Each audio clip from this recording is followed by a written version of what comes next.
Dudes, come on, we got a trebuchet to build. I'm ready.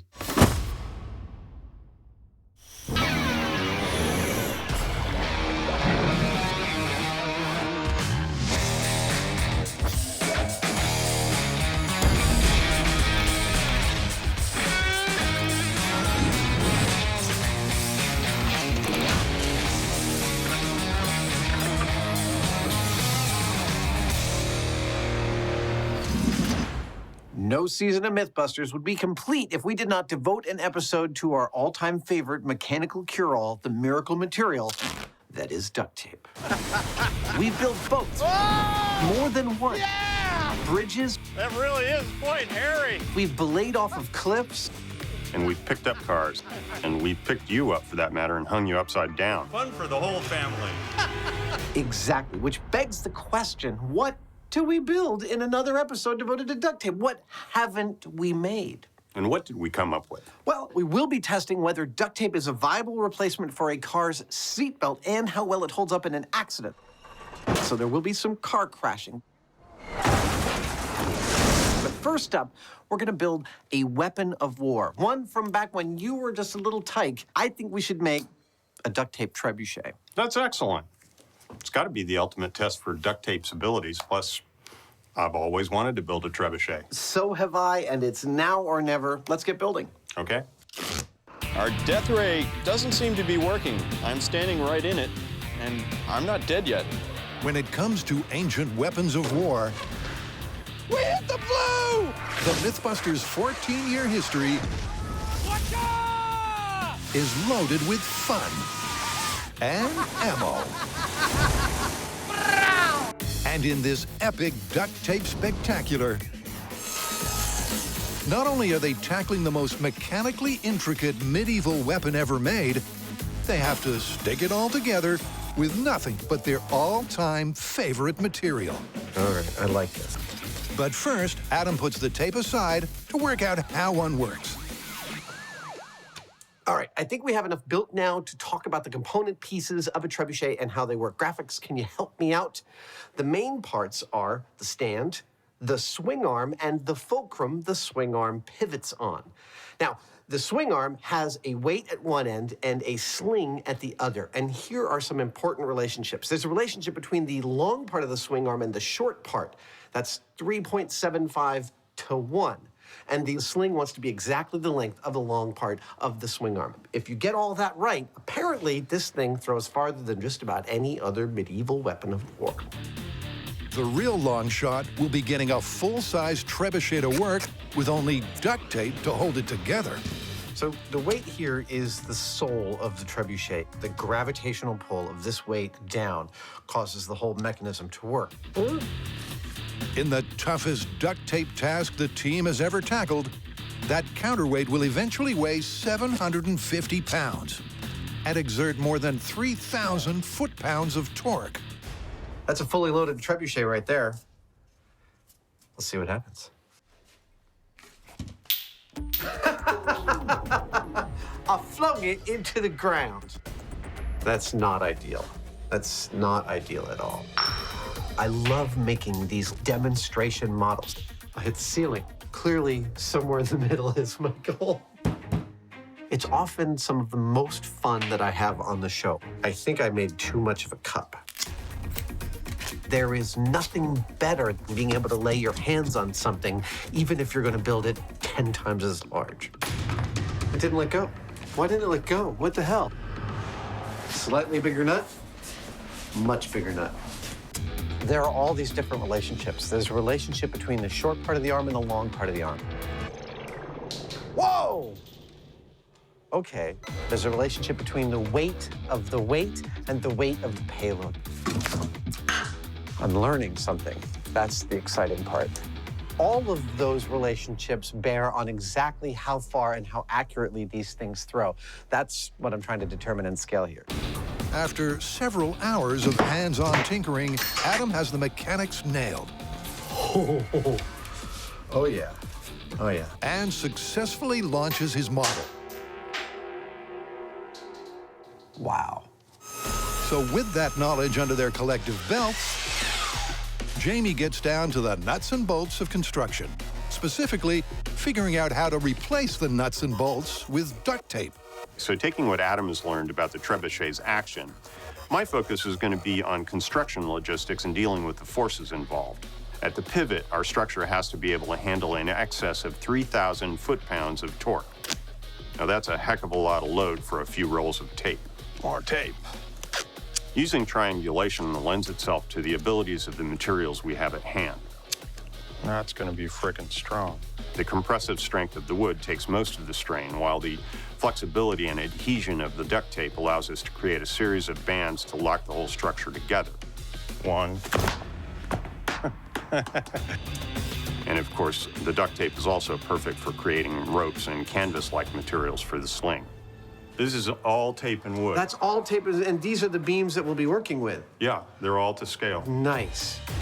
So Jamie was completely building his to scale, including the beams that we're going to be working with. I mean, feel it, it's a I rock. see that. And yet it's just tape. So he's done probably 90% of our engineering work that we're gonna have to do out in the field already here in the shop. Not only is Jamie's design cleverly built to scale, You made it into the loft. That is pretty darn good. it's secured by only duct tape and tosses Adam's ammo an impressive distance. I'm pleased as punch, because it means when we go out there, it's just bigger wood and lots more tape. That's all there is to it. Question is, can they convert their toy-sized trebuchet into a full-scale weapon of war?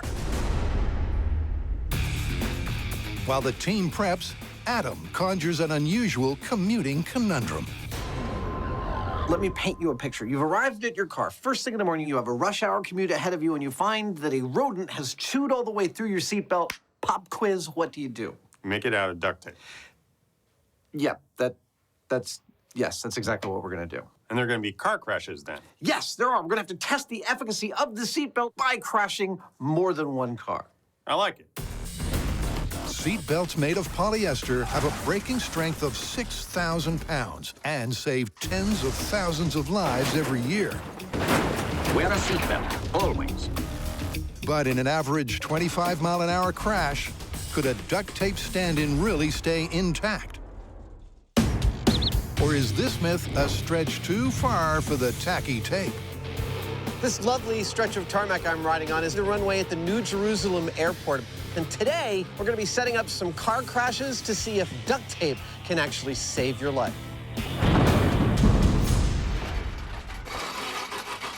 The calm before the storm. Car crashes. Right alongside explosives, they've been one of our specialties on Mythbusters. We've crashed into cars with trucks. We've crashed cars in professional facilities. Heck, we've even crashed cars into barriers made solely of duct tape. Yeah! Today, we are trying something brand new for us. We are going to crash our cars for this experiment into a pair of giant shipping containers with welded steel plates on their front end. It's the ultimate test of the tape's tensile talents. Can it withstand the stopping force of a fatal car crash? Oh, chunky. To find out, the team is using their crash test dummy Nice. for its intended purpose. Buster's going to be driving this car at speed into our trench plates.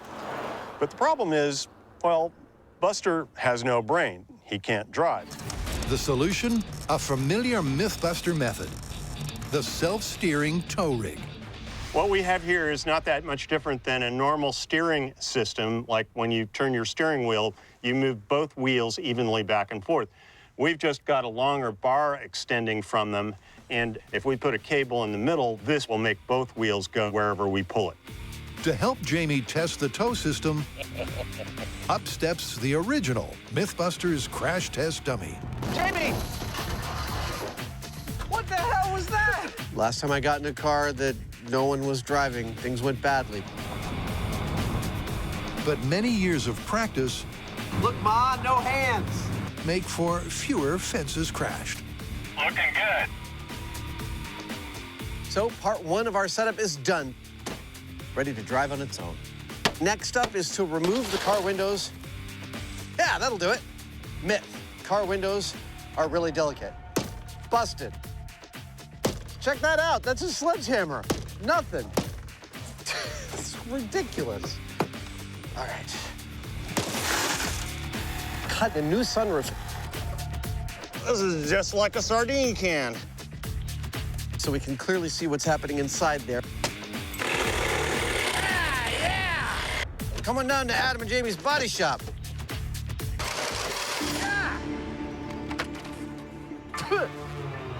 Nice stash. Step 3 is to put Buster and a passenger in this car. Yeah, baby. Remember, the #1 thing you want in an accident is clean underwear. Why 2 dummies? Well, the driver will get a duct tape seatbelt, and for a control and comparison, his passenger has a regular one. Step 4 is to replace Buster's seatbelt with duct tape. Let's just do an experiment. How much duct tape can I fit through? That's 4 layers. That still fits. 8 layers of duct tape. Still fits. 2 more. Here is 10 layers of duct tape. Nope. That's 9 layers of duct tape. That's it. 9 layers it is. So we've arrived at the soul of this story, that a broken seatbelt can be replaced in a pinch with duct tape. Excellent. Uh-oh. What? I'm gonna have to remove some of these layers to fit it through the shoulder buckle. The improvised seatbelt that I've made for Buster is made of between 6 and 9 layers of duct tape. Now it's time to tie it into the car.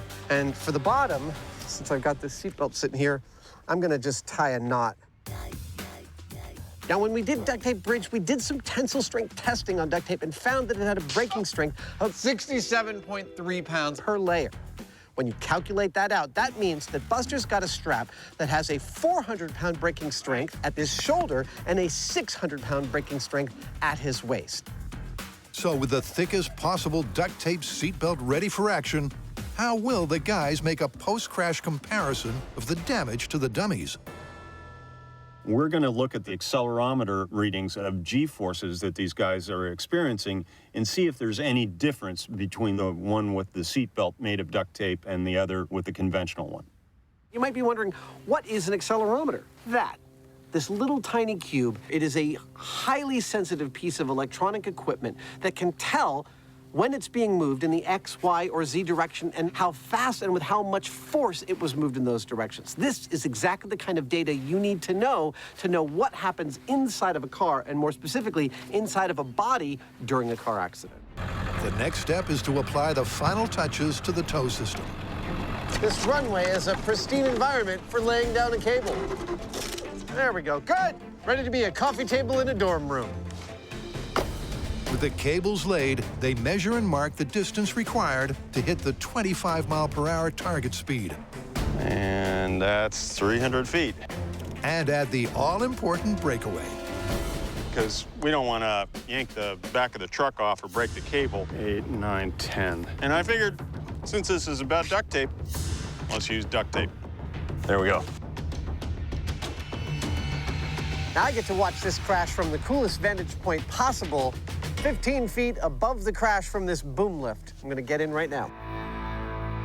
The final step is to crash the car into the containers at a bone-crunching 25 miles an hour and find out if duct tape can save your life as effectively as a real seatbelt.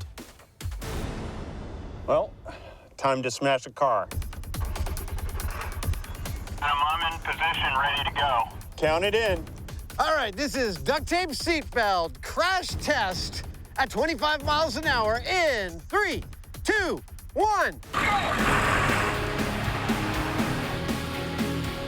There it is, he's starting. Stop, it broke. It broke at the car. It broke at the car. We're no strangers to snafus here on Mythbusters. That cable that's pulling the car broke away. That's a problem, so we're gonna make it a little stronger.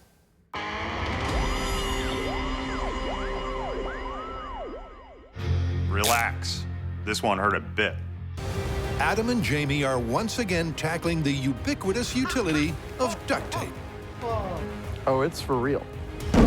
Their past is littered with a litany of mythical uses for this miracle mechanical cure-all. Nice work, sir. It's been proven plausible or confirmed an incredible 21 times. And back on the seatbelt story, Buster's hoping that impressive record continues. Remember, the heart of this myth is that duct tape could help you survive a car accident. Specifically, that if your seatbelt failed, you could replace it with duct tape. Duct tape, seatbelt, 25-mile-per-hour crash, so that it would help you survive a car accident. Go! Starting slowly. Yep, here it comes, here it comes. It's beautiful. Whoa! That hit a lot of things. Woo! Woo! Ha! That, yeah, things moved a bit. That was close to catastrophe. So what happened? Well, it veered off to the right and hit only the right-hand container, sending it about a foot back. It actually came back far enough to bump the boom lift that we were in. We got a little bit of a ride. The boom lift was shaken, and Adam was stirred. But what about the seatbelt, the thickest that could possibly be made out of duct tape? Did it save Buster? The duct tape seatbelt broke. It's 9 layers at the belt. It's only 6 layers at the shoulder, but that's where it broke. Which we'll be able to see through the custom-made cutout roof, right? Yeah, well, about that. Unfortunately, since the car tracked offline by about 3 feet, yeah, see? We're gonna try and fix that for the next one, so you get some juicy high speeds. But for right now, we just wanted you to know the truth. Remember those accelerometers we put on the dummies? Well, the data's in, and it's cool. Our passenger received 30 Gs to his head and 50 Gs to his body. He wouldn't have been a happy camper. He might have sustained some injuries, but he might have made it. The guy with the duct tape seatbelt, however, is another story. He got in excess of 130 Gs, both in his head and his body. He's dead. The traditional duct tape seatbelt design failed. The myth, like Buster, is busted. Meaning it's time to ramp it up. If duct tape is gonna help somebody survive a car accident, it's gonna have to be more than a belt. Yep, this duct tape tall tale is far from dead and buried. Oh, no. We've only proven that a duct tape seatbelt won't work, but that doesn't mean that duct tape can't help. We have some other ideas. While Buster patiently waits for another potentially fatal car crash, the guys are back on the trail of the duct tape trebuchet. It's an accelerator. You're exchanging heavy weight with 3.75 times the speed of the fall, and you've got that additional bonus of a little centrifugal force with the sling. It's pretty awesome. To turn prototype proficiency into the real deal, That's a perfect battlefield for a trebuchet, huh? they're attempting the biggest duct tape assembly in Mythbuster history. Now, I know there might be some purists among you who look at this giant stack of wood and think, duct tape, why, that's mostly wood. And I will remind you, when we built the first duct tape sailboat, it had a steel frame. Yeehaw! When we escaped from a deserted island in the 20-foot duct tape outrigger canoe, that also had bamboo as its structural medium. And so it is in this case of our trebuchet that pine here is our structural member, but duct tape is our only binder. No screws, no nothing, just duct tape. Now, this cut list is basically this scaled up times 6. The first cut. And I've done it using the same lengths of wood, so this right here is our blueprint.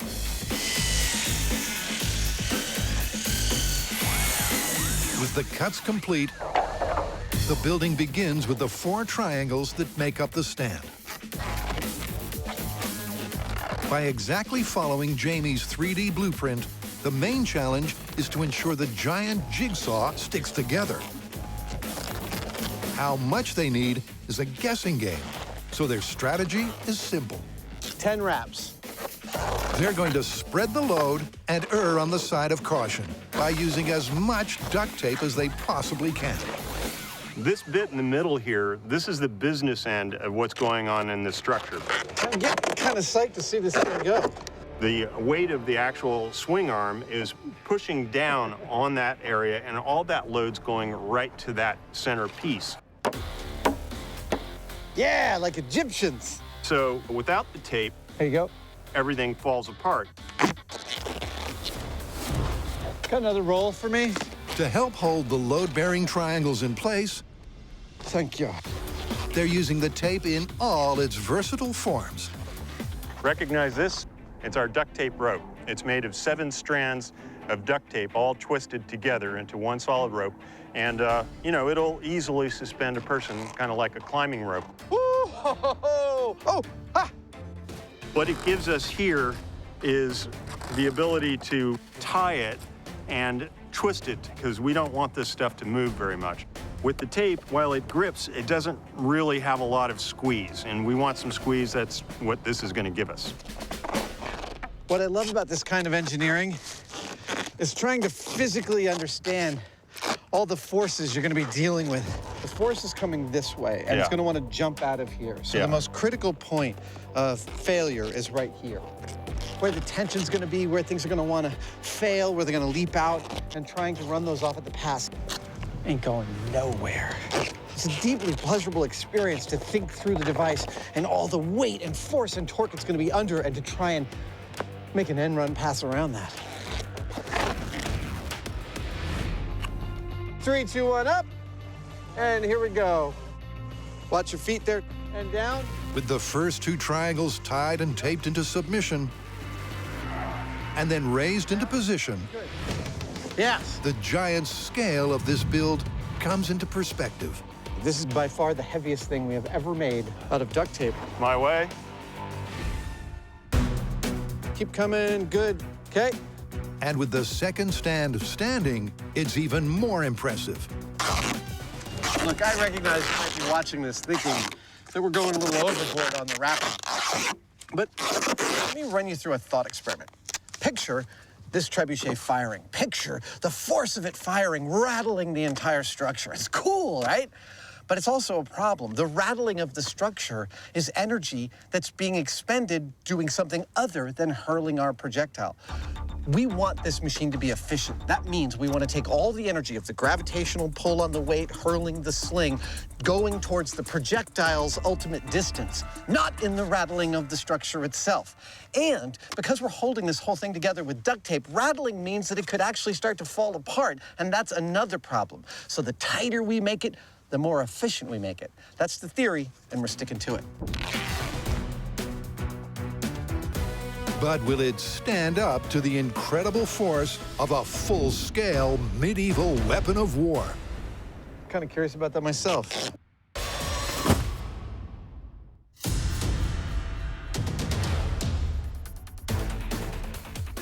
With the main structure of our trebuchet completed, it's time for Jamie and I to move on to the axle and the throwing arm, which is quite literally the business end of a trebuchet.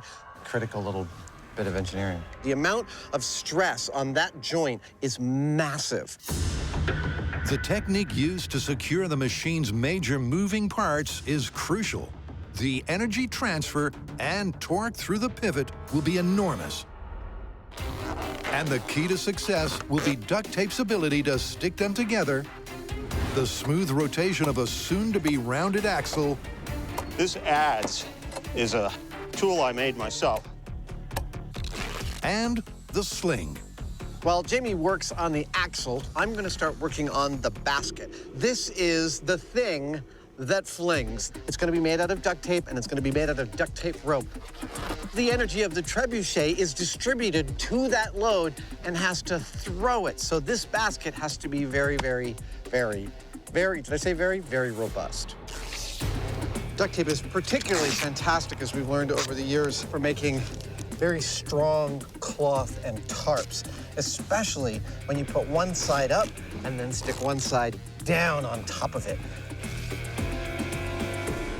With the sling suitably secure and the axle rounded and ready to roll, it's time to join them to the swing arm. Are they going in? That is. It's seated nicely. It's here that the trebuchet will exert the most strain. To contain it, the guys continue their duct tape tactic. Lots of duct tape. When in doubt, tape it down. If you're going to make a trebuchet, you're going to need a big weight. We've got just the thing. The counterweight, the trebuchet's engine room. It has to be attached securely enough so that it can be repeatedly raised and dropped, transferring its gravitational potential to the payload. We've got two things going on that we have to worry about. One is the elasticity of this tape. It stretches. And the other thing is the shock loading. Oh, yeah. This engine, once it starts to bounce around from being released, it's going to weigh many times its weight.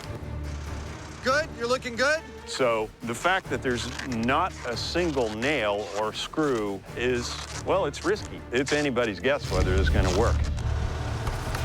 Huh, huh.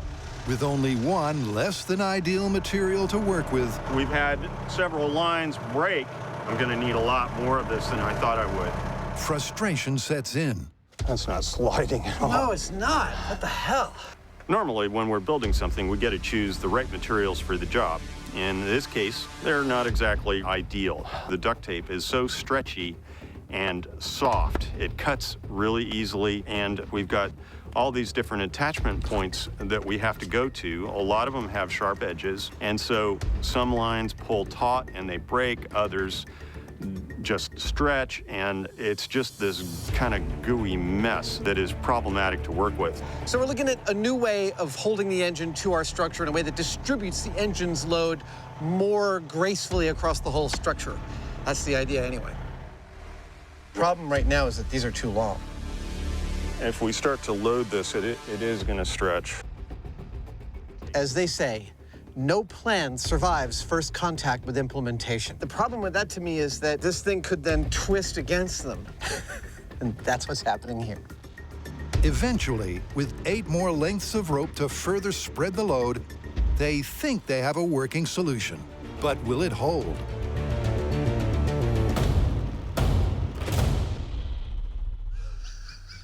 This might actually be happening. Finally, with 73 rolls of the sticky stuff, we have liftoff. But with the light fading, it's over to Seatbelt Central, where it's make or break for the tape. Duct tape's made of a thin layer of polyethylene, a layer of lightweight cloth, and adhesive. I'm ready. Now, the manufacturers want you to be able to rip it like so. It makes it handy.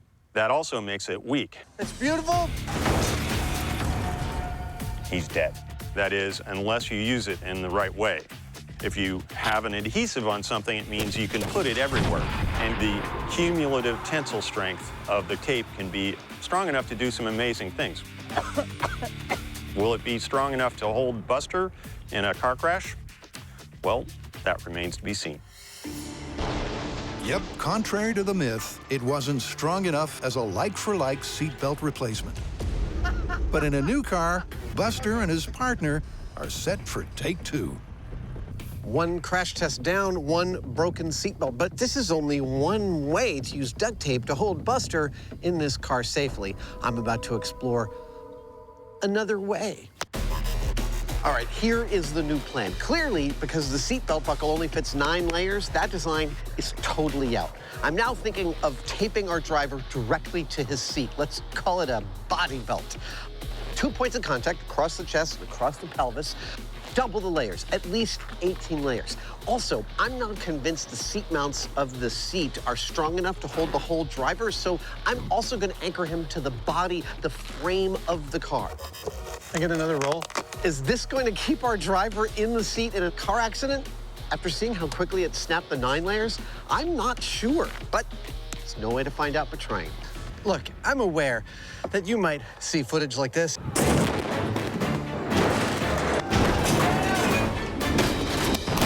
and conclude that I don't care about Buster's well-being, that I delight in watching him be hurt. Nice work, Buster! Nice work! But would someone who didn't care about Buster go to all this length to protect him? I think not. And speaking of getting hurt, Please, please, please, please, please, please. If this turns out to work, don't try it at home. Really, seriously, don't.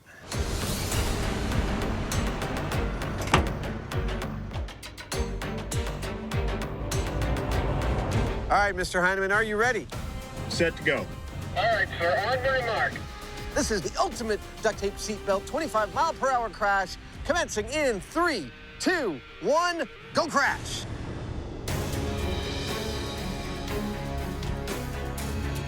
Car is moving. All right, that's good.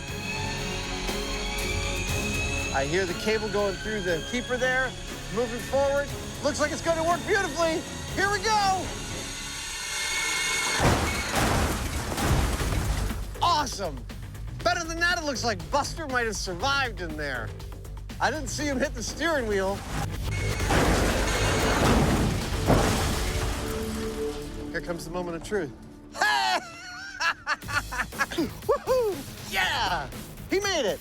Look at, oh my God, it broke the, wow! It broke the wrapping around his belly, but not around his chest. That is a tremendous amount of force.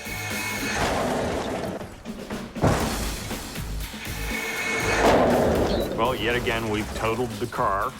The duct tape seatbelt did restrain Buster, just. Now we have to look at the data and see whether he would have survived. Let's recap the G-loads sustained by Buster and his passenger in crash number 1. And you can see the comparisons pretty directly. The passenger survives, as you'd expect with the seatbelt, and Buster dies. Now let's look at the passenger for crash number 2. Those numbers are almost identical to crash number 1, which is what we'd expect from a control. That's awesome. Now let's look at Buster's number, and we see, oh, it is confirmed by the accelerometers that the seatbelt made of duct tape saved Buster's life in that car accident. That is pretty remarkable and awesome. That's duct tape. but this tall tale of the tape is far from finished. To conclusively prove its crash-proof credentials, there's a need for more speed. Come on, baby!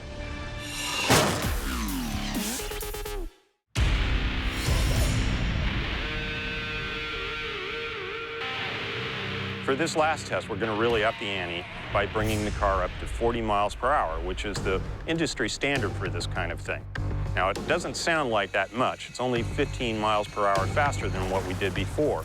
But the formula force equals mass times acceleration dictates that we're going to actually more than double that impact, and that's going to make a dramatic difference to Buster and his seatbelt. So last time, I localized the belts into two main straps, and both of them failed. The first one completely, the second one about 85%. I don't think I'm gonna make the same mistake on this one. Yep, this time Adam's going for a full torso wrap. And in line with the crash energy increase, he's using 40 layers, more than twice as much as last time. I think it's gonna be enough. Personally, I'm not so sure. There they go, the Busters, off to risk life and fake limbs for science. Makes me a little misty.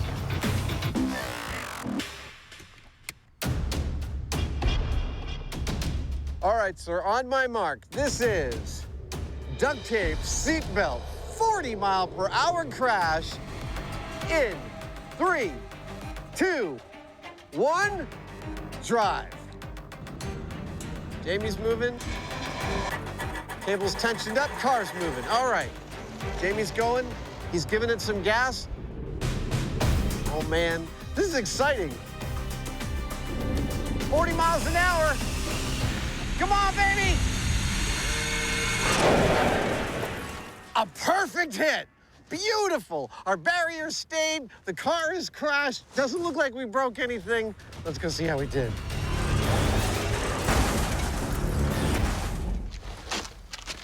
Dude.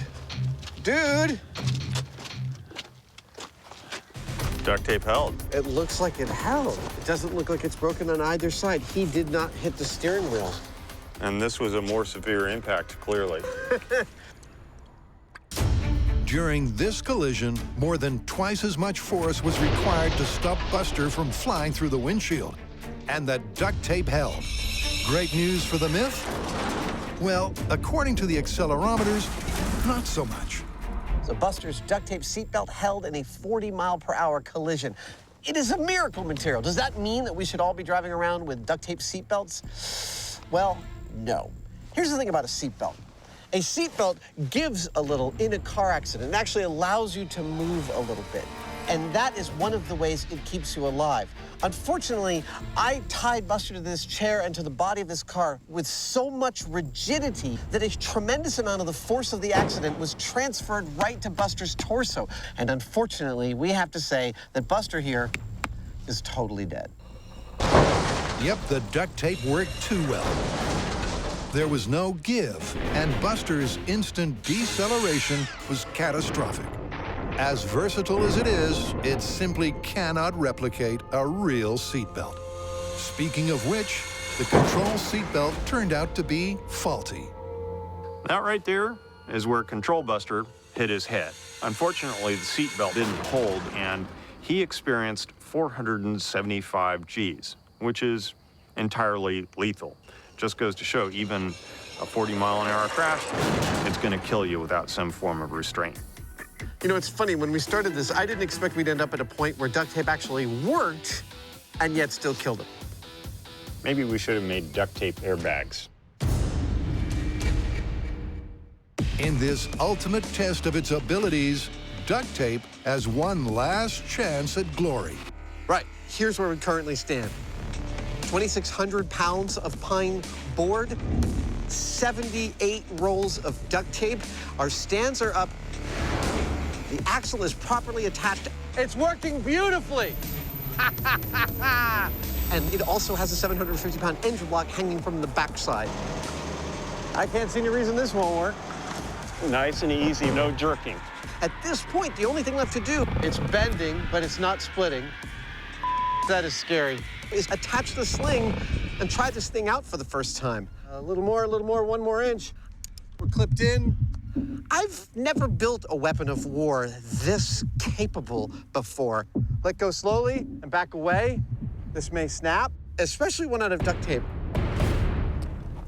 The closer we get, the scarier it gets. I'm in this point where I'm getting very excited. Can you tell? With the Trebuchet locked into firing position, it's clear that this is the duct tape build to end all duct tape builds. In size, engineering complexity, and sheer ambition, it tops the lot. Sir, there's nothing left to do but fire it. You ready? Let's load the gun. Okay. First up, a test with that most medieval of ammo, Our first ammo. a melon. I do not like being here. Okay, Looks good. that's loaded. You ready? I'm ready. Okay, here we go. Safety is out. Let's retreat to a safe distance. First firing of the duct tape trebuchet in 3, 2, 1. Oh! Yeah!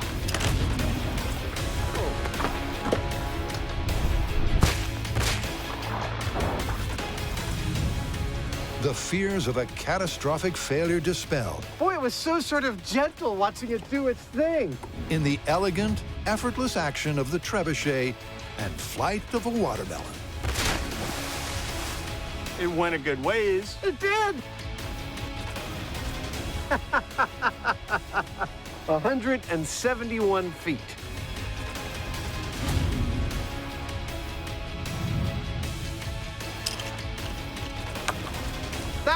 That's a successful firing of a duct tape trebuchet. And nothing fell apart. On closer inspection, Hey, Adam, we've lost one line What? the strain did tell on the tape. right there. But all in all, the test fire was a success. Now, as for what we're going to hurl next, careful watchers of Mythbusters should remember that Jamie is a 7th-generation moonshiner, and we're going to add a little bit of color to the situation.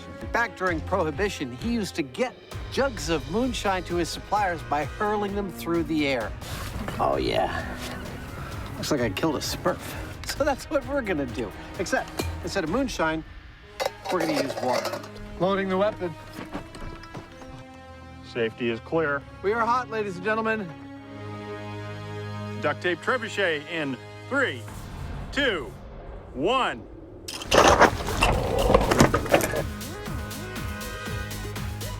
Oh! Well, it broke nicely. It flew true, but it wouldn't exactly intimidate an oncoming army. Jamie?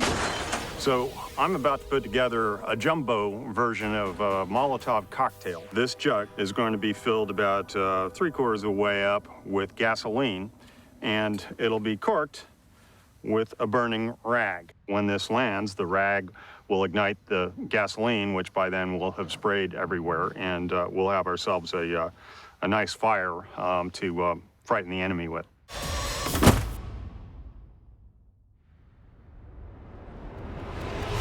This is it, the final fling. To fully test this taped trebuchet, held together without a single screw or bolt, they need to prove it's fully operational, capable of serving up a cocktail of death and destruction. We're very happy with how the trebuchet is going. And I love duct tape, but I have to admit to you, it is not the ideal material to build a trebuchet out of. Trebuchet is hot. You want to set the bottle? And this device is still very, very dangerous, even standing still. Beauty. And now that we're adding flaming gasoline Molotov cocktails to the mix, Jamie, you ready? All right, here we go. Holding the safety. the danger quotient is going up exponentially. Trebuchet is hot. And it is the very reason why I am dressed for success in a proximity suit. Lighting the fuse. I will be zipped up to light the Molotov cocktail, but I will also be standing at the ready to put out anything that's burning. We're lit. Back to the trigger. Well, more specifically, anything that's burning that we didn't intend to burn. Stuff we want to burn, we're just gonna go get some marshmallows and watch it. All right. Duct tape trebuchet. Flaming ball of awesome. Here we go. In 3, 2, 1. Oh! Well, I held on to it a little long. yeah. But that was a nice conflagration and a rig's nut on fire. Which is good. Well, that was a bit of a letdown. The trebuchet basically just hurled the cocktail right into the ground. Everything was working perfectly. It was burning well. The launch was perfect except for one thing, and that was that the lines that hold on to the bottle got tangled, and they didn't release quickly enough. So we're gonna do the same exact thing again. Another launch. And pay very careful attention to the placement of the line so that doesn't happen. Jamie's prepping the fuse of our little cocktail there. This is where it's time to move slowly, but methodically, purposefully, and also strangely quickly so that we're done as fast as we can be. I don't like working with gasoline, especially don't like hurling it long distances. We are lit. Count it in, sir. Flaming trebuchet out of duct tape in 3, 2, 1. Yeah! Woo! That was a good one.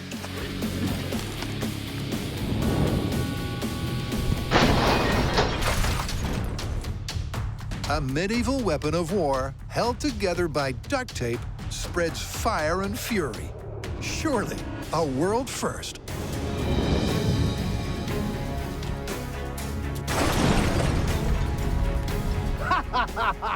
Now we need something to burn to the ground. Now we can use the trebuchet to hit something. Yeah, the fire was never an end in and of itself. We always intended to set something on fire. Bring it over here. All right, perfect. It's a weapon of war. We've got to use it to destroy something. And oh boy, did we find something fun to destroy. Yeah! My crew hasn't told me what this looks like. They just said it's not a castle. Oh, yeah. What the hell is this thing? Wow. Some giant slide. What the hell? Woo! Is this possible that we got a giant inflatable shark? That's freaking awesome. Woo! Whoa! Whoa! Woo! Woo! Well, it's a little random, but it definitely deserves to be destroyed. In a couple minutes, we're gonna finally answer the question, can a duct tape trebuchet be a viable weapon of war? Lighting her up. There we go. Can it actually take out a target? We're lit. We are hot. In a moment, we're gonna find out just how good a weapon of war it actually is.